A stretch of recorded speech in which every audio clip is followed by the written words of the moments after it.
একদিন ইমাম হুসাইন নবীজিকে জিজ্ঞেস করলেন, নানা বলুন তো, আপনি বড় নাকি আমি বড়? তখন নবীজি বললেন, আমি বড়। ইমাম হুসাইন বললেন, না, আমি বড়। বলুন, আপনার বাবার নাম কি?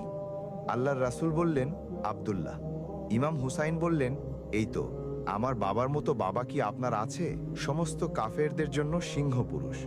এদিকে নবীজি আশ্চর্য হয়ে ভাবছেন, বাচ্চা কয় কি? তখন আবার জিজ্ঞেস করলেন, বলুন, আপনার মায়ের নাম কি? তিনি বললেন, আমেনা। হজরত হুসাইন বললেন, আমার মায়ের মতো মা কি আপনার আছে? আমার মা হলো জান্নাতের সমস্ত নারীদের সর্দারিনী আমার মা। এবার জিজ্ঞেস করলেন, নানা বলুন তো, আপনার নানার নাম কি? তিনি বললেন, আব্দুল ওয়াহাব। ইমাম হুসাইন বললেন, এবার মানুষদের জিজ্ঞেস করুন, আপনার নানাকে কয়জনে চিনে? আপনি আমার নানার মতো নানাকে পেয়েছেন? আমার নানা যাকে সৃষ্টি না করলে আল্লাহ